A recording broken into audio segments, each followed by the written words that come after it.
Unifesp, Biologia Molecular 2020, semana 7.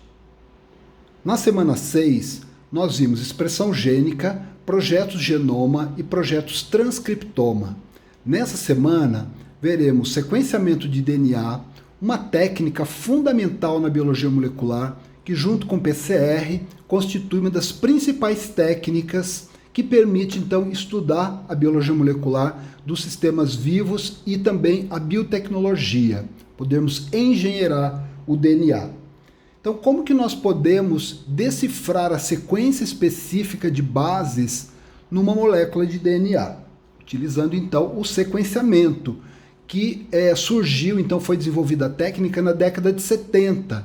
Tá? Então, historicamente, temos lá no século XIX os trabalhos de Mendel. Aqui na década de 40, 50, o DNA como molécula da hereditariedade, a estrutura do DNA. E aqui na década de 70, então, um método para que a gente pudesse realizar a leitura desse DNA, as bases que constituem a molécula da hereditariedade. E nós veremos que a partir aqui de 2005, o desenvolvimento das tecnologias de nova geração de sequenciamento, também chamada de ultrasequenciamento de DNA. Tá bom, então na década de 70, Gilbert, o pesquisador que desenvolveu o método de degradação química dos nucleotídeos, então um método químico que permitia ler a sequência de bases no DNA. E na mesma época, Sanger desenvolveu um método que também permitia o sequenciamento de DNA, mas baseado no método enzimático, utilizando a DNA polimerase. O método de Sanger foi o método que, na verdade, prevaleceu, porque é um método mais simples, automatizável e utilizando reagentes menos tóxicos, gerando menos resíduos. E esses dois pesquisadores foram agraciados com o Prêmio Nobel de Química, olha aqui, pouco tempo depois de terem desenvolvido a metodologia de sequenciamento, porque era algo muito aguardado na ciência, um método que permitisse ler a sequência de bases do DNA. Então, o método de Sanger também é conhecido como interrupção de cadeia, e no caso aqui, a cadeia de síntese da polimerase, tá certo? A polimerase utilizando, então, uma sequência molde e um primer, ele vai estender essa cadeia, tá certo? E o método de Sanger, então, baseia-se na interrupção dessa síntese. Tá? Então, eu coloco aqui a questão que a gente pode desenvolver no cenário molecular, se essa amplificação linear tem alguma semelhança com a metodologia de PCR, que também utiliza a DNA polimerase.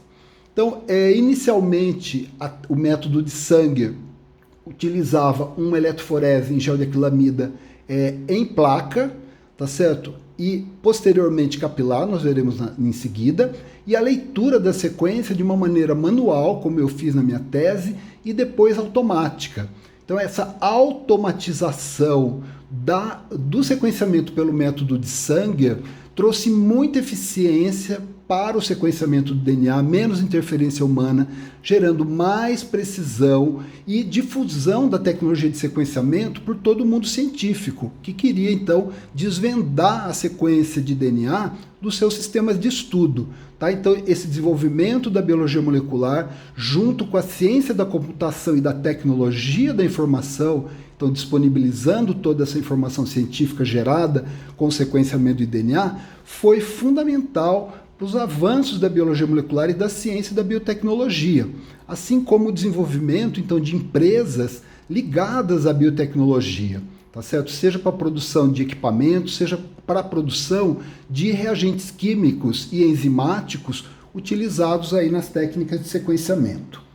Então, nós podemos assumir que o DNA é um colar de contas, tá certo? Onde nós temos aqui os nucleotídeos, a extremidade 5' fosfato, a extremidade 3' OH, eu tenho aqui, por exemplo, um desoxinucleotídeo, tá certo?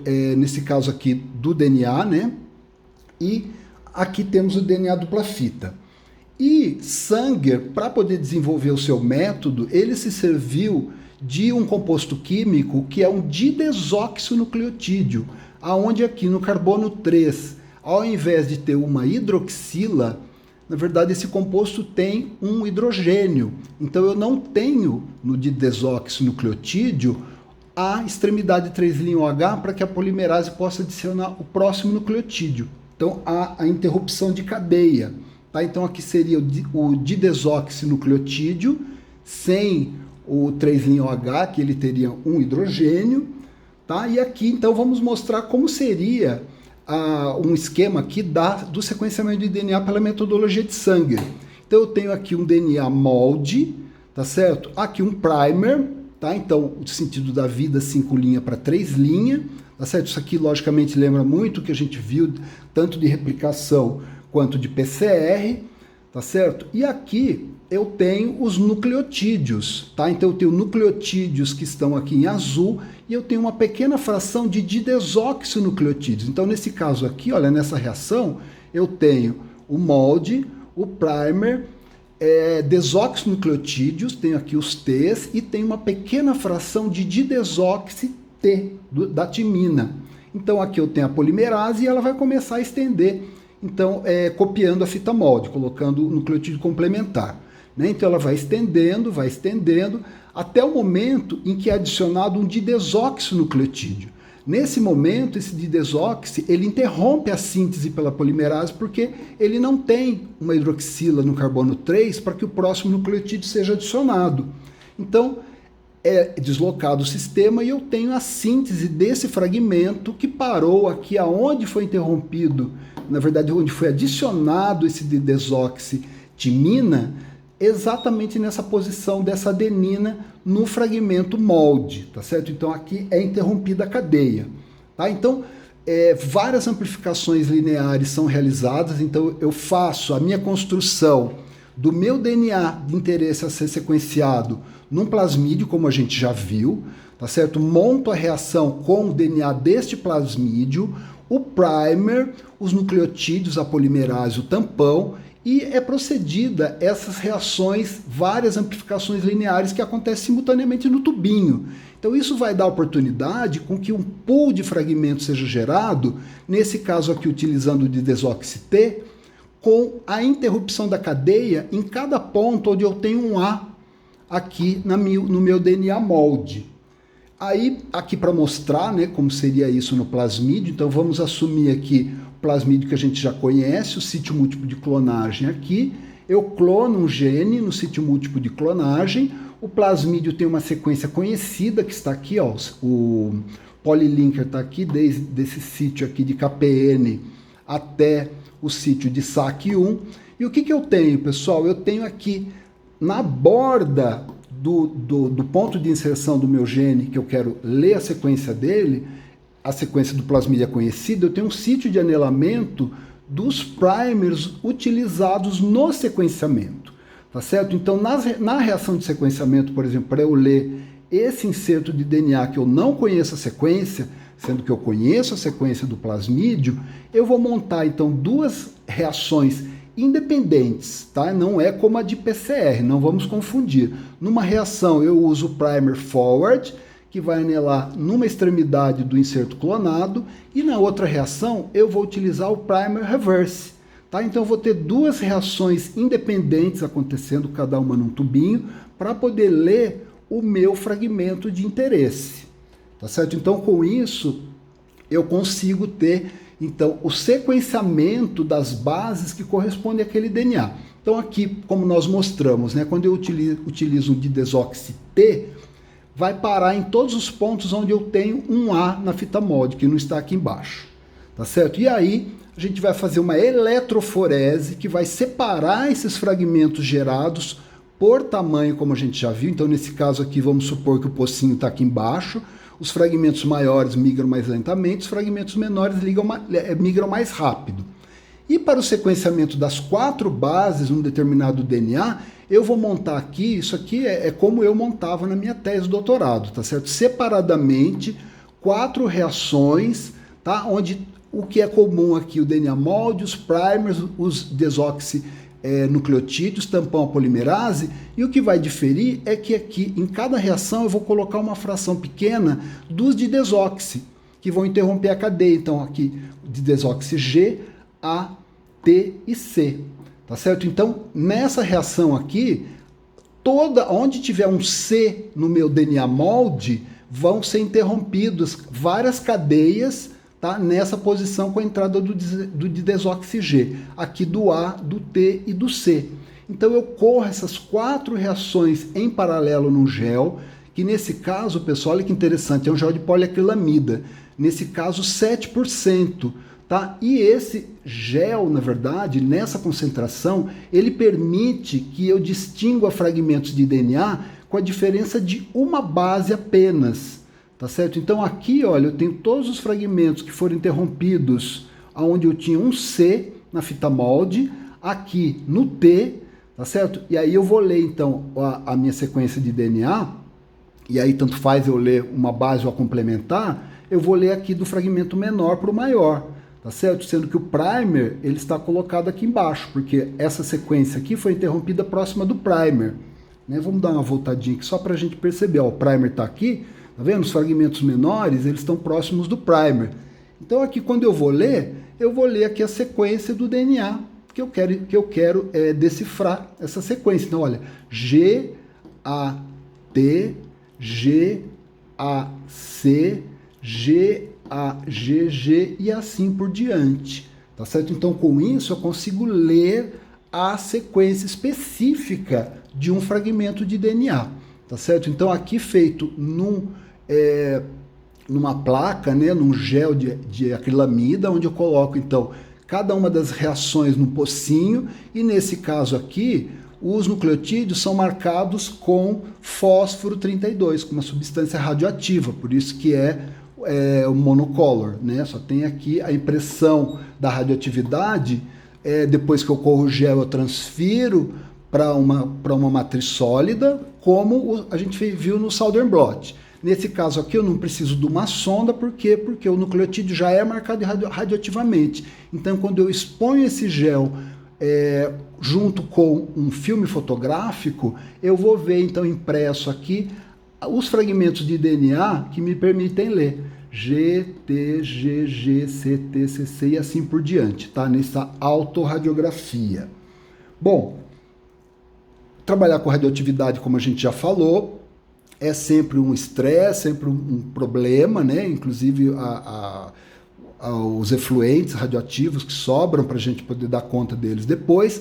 Então, assim como evoluiu as técnicas de Southern e de Norden do uso de radioatividade para o uso de substâncias fluorescentes, o sequenciamento automático do DNA também começou a ser realizado com a utilização de fluorocromos, tá certo? Então aqui, olha, ligado ao desoxinucleotídeo, eu tenho um fluorocromo, tá certo? Na verdade, eu tenho 4 fluorocromos associados a cada um dos desoxinucleotídeos, que uma vez, então, que uma luz laser incide sobre esse fluorocromo, a emissão de um comprimento de onda específico que vai caracterizar cada uma das bases. No processo de sequenciamento nós veremos como isso acontece, tá certo? Então olha lá, eu tenho aqui o primer, tá certo? Vamos supor que eu tenho aqui embaixo a minha sequência molde, e aqui a polimerase vai estendendo e vai parando a reação aonde entra cada um dos desoxinucleotídeos. Como eu falei para vocês, o gel de acrilamida é capaz de separar os fragmentos com a diferença de apenas uma base, tá certo? Então olha lá, quando eu utilizo, ao invés de uma placa de gel, utilizo um capilar, que é um tubinho com acrilamida dentro, eu não preciso de fazer a migração das 4 reações separadamente, aqui no caso do gel, tá certo? Eu posso correr todas as reações apenas num pocinho, por quê? Porque eles vão ser separados por uma diferença de base, porém nós vamos ver que o aparelho ele é capaz de excitar então a molécula de desoxinucleotídeo, que vai me permitir então, no caso do equipamento, né, decifrar qual é o fragmento que está passando aqui. Tá? Então aqui embaixo a gente já vai ver se é o T, se é o C, se é o G. Tá? Então tá aqui o processo que a gente já viu, DNA clonado no vetor, né? Ele vai se multiplicar na bactéria, eu posso isolar esse plasmídio e utilizar então ou primer forward ou reverse para poder fazer então 2 sequências, uma aqui sempre 5 linhas para 3 linhas, né? Utilizando o primer forward, vou ler uma fita e do mesmo fragmento eu vou ler a fita complementar. Nesse caso aqui, olha, eu tenho um fragmento de aproximadamente 1000 bases. Quando eu leio aproximadamente 500 bases, que é a resolução média, né, o read, o tamanho da leitura média do método de Sanger, o que acontece? Eu leio a fita de cima, eu leio a fita de baixo e tem uma região aqui no meio aonde eu vou encontrar as sequências complementares, indicando que eu consegui ler o fragmento inteiro. Tá certo? Então, olha lá, isso aqui é só um esquema para mostrar, né, que os fragmentos maiores migram mais lentamente, os fragmentos menores migram mais rápido, e no equipamento tem um laser posicionado aqui embaixo. Na medida em que passa uma população de fragmentos, tá certo? Por exemplo, que foi interrompido aqui, ó, nesse A, imaginem vários fragmentos passando aqui, vai ter emissão de uma luz correspondente a uma adenina, tá certo? E ele vai ler no detector e vai ler aquela base ali. Então, inicialmente, a gente trabalhava com placa, né? Eletroforese em placa, mesmo na fluorescência, tá certo? E no sentido de automatizar, foi desenvolvido, então, o que a gente chama de eletroforese capilar. Em vez de utilizar uma placa grande, mais difícil de trabalhar, eu trabalho com capilar, como a gente vai ver logo em seguida no equipamento. Tá? Então, no sequenciamento automático, eu faço a reação, tá certo? Com os 4 de desoxinucleotídeos, cada um marcado com fluorocromo distinto, tá certo? Aí eu migro isso no capilar da eletroforese e embaixo aqui num ponto do equipamento tem o laser que vai emitir a luz, e na medida em que passa essa população aqui, por exemplo, de fragmentos menores, que tem um de desoxi G que vai ser excitado e vai emitir luz, o equipamento vai detectar e ele vai gerando então esses picos que correspondem à sequência de bases do meu fragmento de DNA, tá? Isso tudo é realizado automaticamente. O que eu tenho que fazer aqui, a interferência, digamos, humana, é na reação de sequenciamento. A partir daí, uma vez que eu coloco a reação de sequenciamento no sequenciador, no equipamento, esse procedimento ocorre automaticamente e eu tenho, então, no dia seguinte, por exemplo, algumas horas depois, gerada essa sequência no computador. Tá? Então, aqui eu coloco essa questão, né? Nós vimos aqui um fragmento pequeno de 1000 bases, e se eu tiver um fragmento, por exemplo, pessoal, de 10.000 bases, ou 10.000 pares de base, tá? Quando eu falar base ou pares de base, equivalente. Como que eu posso fazer para poder ler toda a sequência desse fragmento, sendo que cada reação de Sanger me permite uma leitura de 500 bases? Tá? Então eu posso fazer, como eu falei para vocês, uma reação com o primer forward, tá? Anelando aqui no polylinker aqui na extremidade do polylinker do vetor, e em paralelo, né, uma reação diferente com o reverse. Tá? E eu vou ler 500 pares de base aqui dessa extremidade do fragmento, 500 dessa extremidade. Tá? A partir daquela leitura, eu posso desenhar um primer para a extremidade dessa leitura, sempre 5 linhas para 3 linhas, e fazer mais uma reação de sequência. E aqui leio, desenho outro primer, faço mais uma reação de sequência. E assim eu vou fazendo dos dois lados até um ponto em que eu encontro sequências que são complementares, indicando que a minha leitura cobriu, então, todo o meu inserto. Tá certo, pessoal? Então, qualquer dúvida aí, não entendi alguma coisa, traga dúvida pra gente. Então, aqui pra gente mostrar, né, que, vou voltar aqui para ficar mais claro, não se atrapalhar, né? O que seria uma placa, né, que é menos eficiente, eu preciso de 4 pocinhos para poder analisar uma sequência apenas, se torna um capilar, que é isso aqui, olha, no equipamento. Tá vendo? É como se fosse um fio mesmo. Esse fio aqui tem dentro dele a poliacrilamida, que permite separar os fragmentos com a diferença, então, de uma base, fragmentos gerados na reação de sequenciamento. Tá? Então, essa aqui é a primeira geração de sequenciadores automáticos. Vocês imaginem, pessoal, isso gerando, então, as empresas que foram desenvolvendo essas máquinas e vendendo para todos os laboratórios que foram adquirindo no mundo todo para desenvolver o sequenciamento de genomas que a gente viu na aula passada. Né? Então, aqueles organismos modelo, que sejam bactérias, fungos, nematóides, foram sequenciados utilizando esse tipo, o sequenciamento Sanger, esse tipo de máquina. Né? E, logicamente, as empresas vão desenvolvendo novos upgrades, né, dos equipamentos, no sentido de aumentar a performance. Tem equipamento de 4 capilares, Gente, esses equipamentos aqui da ordem de centenas, sei lá, $200 mil, tá? Caros esses equipamentos.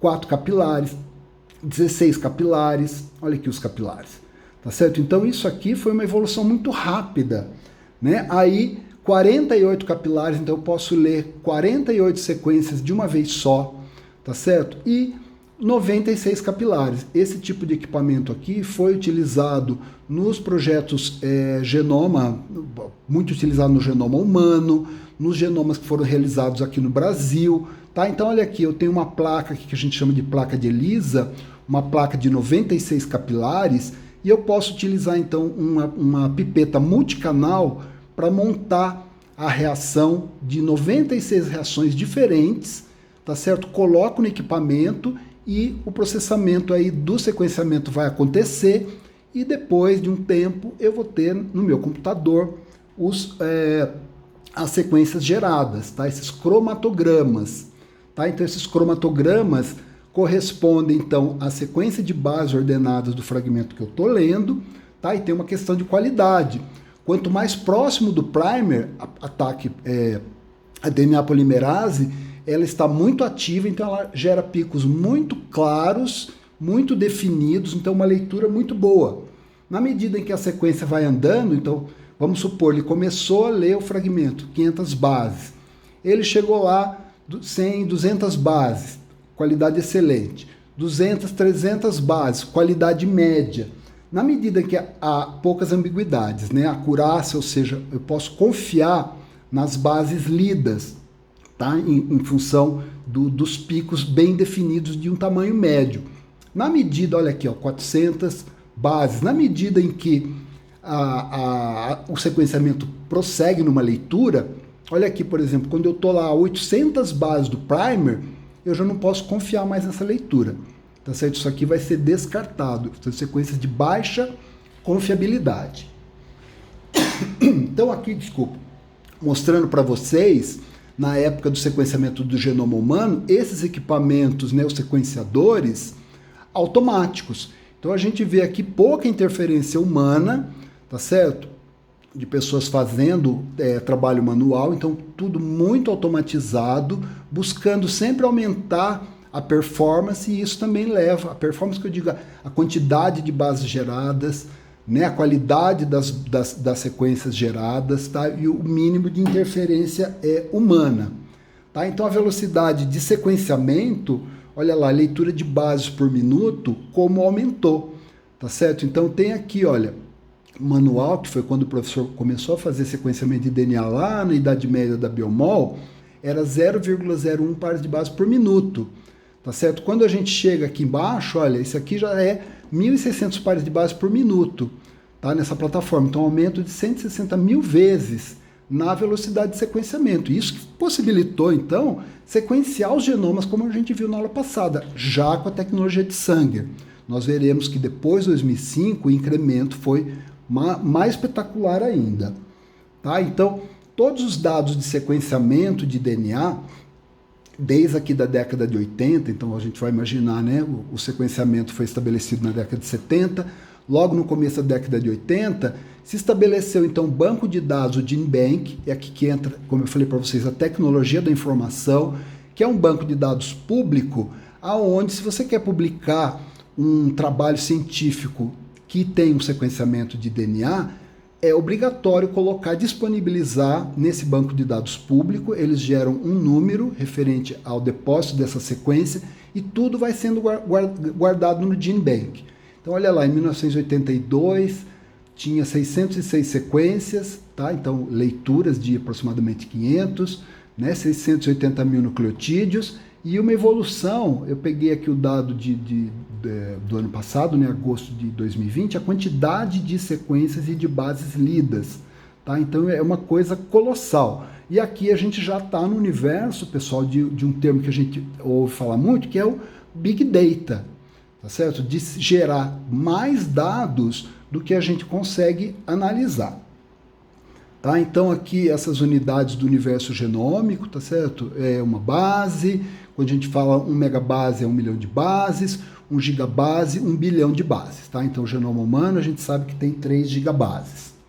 Então, o sequenciamento de Sanger correspondeu à primeira geração, tá, de sequenciamento de DNA, então envolvendo a extração de DNA, a fragmentação desse DNA, porque o DNA é uma molécula muito grande, a clonagem em vetor, tá, tudo isso aqui manual, a gente já viu isso. Fragmenta o DNA, clona no plasmídio, transforma na bactéria, tá certo? Isola o plasmídio e vai fazendo então o sequenciamento como a gente mostrou, tá certo? E o sequenciamento é montado então por bioinformática, imaginando que lá na década de 90, o início dos anos 2000, a bioinformática ainda era nascente, né? A computação ainda tinha muito que evoluir para poder chegar no que a gente está hoje. E aqui tem um conceito importante, pessoal. Aliás, dois. Primeiro é o contigo de sequências, tá certo? Aquilo que eu falei para vocês, quer dizer, eu faço sequências de uma fita ou da outra, tá? Indicado aqui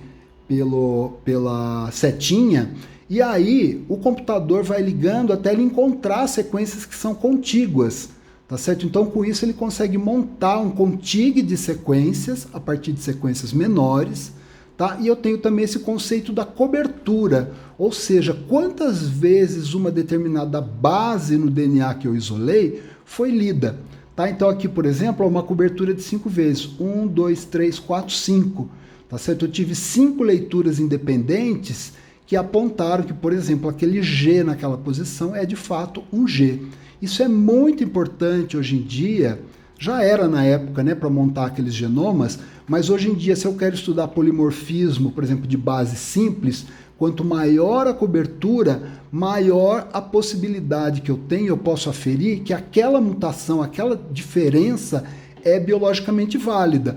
Um grande exemplo que a gente tem agora, no momento, né, é a variante do SARS-CoV-2, né, o vírus que causa a Covid-19, que surgiu, tá certo? Então, como que eles identificaram a mutação? Fazendo um trabalho que tinha uma cobertura muito grande, já utilizando as novas tecnologias, a gente vai ver que a cobertura aumenta muito mais, o que dá confiabilidade a essas modificações de base observadas, tá? Que não derivam, então, de um problema técnico, mas de uma real mudança de base ou um polimorfismo nos DNAs analisados. Isso é muito importante. Então, essa quantidade enorme de resultados gerados tem que ser analisados por bioinformática. Continuamos em seguida.